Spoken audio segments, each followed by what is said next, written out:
Bienvenue sur Exploratrice de rêves lucides. Alors aujourd'hui on parle des potentiels dangers du rêve lucide. Je vais t'en citer trois rumeurs, trois interrogations que j'ai beaucoup retrouvées sur internet. Voilà, je vais te donner mon avis sur la question. Toi n'hésite pas aussi encore à me dire ce que tu en penses et à partager ton expérience. Je vais répondre à tous les coms avec grand plaisir. Donc, le premier que j'ai beaucoup retrouvé sur les forums, sur les sites internet, des soi-disant dangers potentiels du rêve lucide, ce serait la fatigue. D'être plus fatigué. De quand tu fais beaucoup de rêves lucides, finalement, que c'est un impact sur ton énergie pendant ta réalité ordinaire, pendant que tu vis tout simplement. Moi, ça, j'y crois absolument pas. Je vais te parler de mon expérience, mais chaque fois que j'ai fait un rêve lucide, bien au contraire, quand je me réveillais, j'étais hyper enthousiaste et pleine de joie et super contente. Et bah, comme on le sait, la joie et l'enthousiasme, c'est quelque chose qui te, au contraire, qui te donne beaucoup d'énergie. Donc pour moi, c'est même l'effet inverse, vraiment. Ton corps, il est de toute façon endormi pendant que tu fais un rêve lucide. Donc ton corps, il sera pas plus fatigué. Maintenant, on pourrait imaginer que une certaine activité cérébrale pendant que tu fais un rêve lucide pourrait conduire à être peut-être plus fatigué psychiquement. Donc ça, peut-être, je sais pas, quelqu'un qui ferait des rêves lucides toutes les nuits, j'en ai aucune idée. Il faudrait qu'une personne qui ait ce type d'expérience en parle. Mais moi, personnellement, dans mon expérience, ça se vérifie absolument pas. Faire un rêve lucide, t'es pas plus fatigué que quand tu fais des rêves ordinaires. Et même pour ma part, je te dis bien au contraire, parce que ça me procure des émotions qui vont me donner plein d'énergie. Donc voilà, ça c'était la première rumeur par rapport au potentiel danger du rêve lucide. Le deuxième, on en avait déjà parlé, c'est de mourir. Est-ce que si tu meurs dans un rêve lucide, tu meurs dans ta réalité ordinaire? Moi, ça j'en ai déjà parlé. Pour moi, un rêve lucide, ça reste un rêve. Donc c'est absolument impossible de mourir pendant que tu es en rêve lucide. D'ailleurs, c'est marrant parce que j'en parlais assez récemment dans les coms avec quelqu'un. Et cette personne-là me disait qu'elle a un grand contrôle sur ses rêves lucides et qu'à plusieurs reprises, elle s'est volontairement tuée dans ses rêves et qu'elle a assisté à son propre enterrement à plusieurs reprises et que c'était ok comme ça.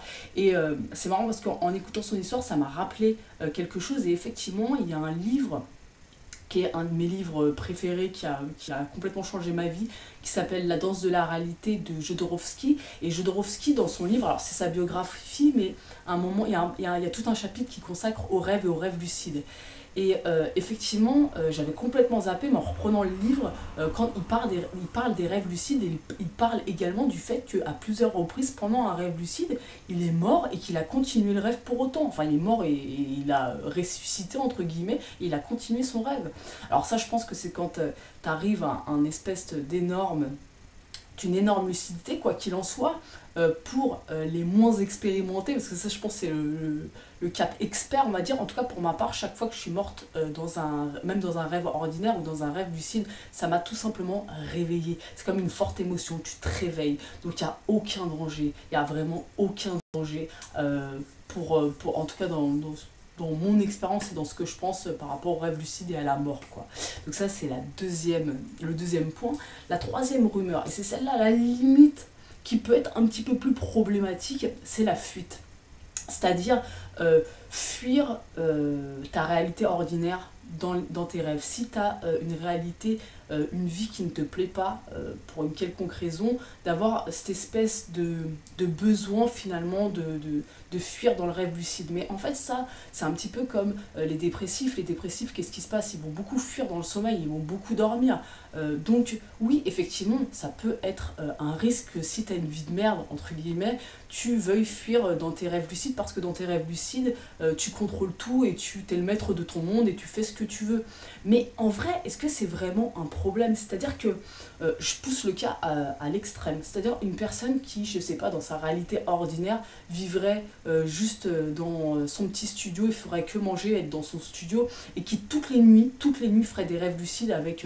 en s'étant créé un monde genre juste extraordinaire, quoi, dans son monde lucide. Mais on est en droit de se demander, mais quel est son vrai monde, quelle est sa vraie réalité à cette personne-là? Si toute sa vie, elle vit des choses extraordinaires en rêve lucide. Alors on le sait, quand tu es en rêve lucide, quand même, ce que tu vis, c'est hyper intense, hein. Alors les lois physiques sont différentes dans le monde nocturne que dans les lois physiques ici, mais par contre ce que tu vis c'est d'une intensité souvent bien supérieure à ce que tu peux vivre dans ta réalité ordinaire. Donc on peut se demander, mais attends, c'est quoi sa vraie réalité à cette personne-là? Est-ce qu'elle fuit réellement en fait? Est-ce qu'on peut pas dire qu'à la fin de sa vie, bah, c'était ça son monde à elle en fait, c'était ça sa vie à elle. Après c'est aussi comme les adolescents ou les enfants qui se créent un monde imaginaire et qui fuient dans ce monde imaginaire. Mais en fait, le mot fuite, pour moi, il n'est pas bien adapté. À quel moment on peut parler de fuite exactement, tu vois? Je pense qu'un ado, ouais, ou un enfant qui se réfugie dans son monde imaginaire, c'est peut-être parce qu'il veut fuir, oui, sa réalité ordinaire, parce qu'il n'aime pas ce qu'il vit. Mais est-ce que c'est vraiment un problème? J'en sais rien. Moi, alors personnellement, ce que je pense là-dessus, c'est vraiment... alors moi, je suis pas du style à me dire, vas-y, je vais fuir dans les rêves ou quoi que ce soit. Je pense vraiment que le monde de la nuit et ta réalité ordinaire, ils doivent s'enrichir. Voilà, tes rêves, ton inconscient, il se sert de ce que tu vis pendant la journée pour te créer un monde plein de symboles et un monde qui t'est propre. Ok. Et je pense vraiment que les rêves, et les rêves lucides particulièrement, ils doivent te servir à enrichir ta réalité ordinaire. Pour moi, ça va ensemble, en fait, c'est un ensemble. Donc effectivement, si tu es toute ta vie que dans les rêves et les rêves lucides, pour moi, il manque quelque chose. Mais au même titre que toutes ces personnes qui sont dans leur réalité ordinaire, qui ne s'intéressent jamais à ce qui se passe pendant leur nuit, qui ne s'intéressent pas à leurs rêves, qui s'en souviennent même pas, pour moi, il manque quelque chose aussi. Pour moi, c'est un ensemble, c'est une unité. Et ça doit vraiment, les deux mondes doivent s'enrichir l'un l'autre. Donc voilà, je dirais pas que c'est forcément une fuite, en tout cas, moi je pense que les deux doivent s'enrichir et que c'est important voilà, de se servir du rêve lucide, comme je le disais déjà, dans un but de se découvrir, de connaissance de soi pour pouvoir enrichir sa vie ordinaire. Donc voilà, si le domaine des rêves lucides t'intéresse, n'hésite pas à t'abonner à la chaîne parce que je te poste une vidéo par jour. Et donc, comme je te disais, dis-moi en com ce que tu penses de tout ça, de ces 3 rumeurs par rapport au potentiel danger du rêve lucide. Dis-moi ce que tu en penses et puis je vais te répondre avec grand plaisir.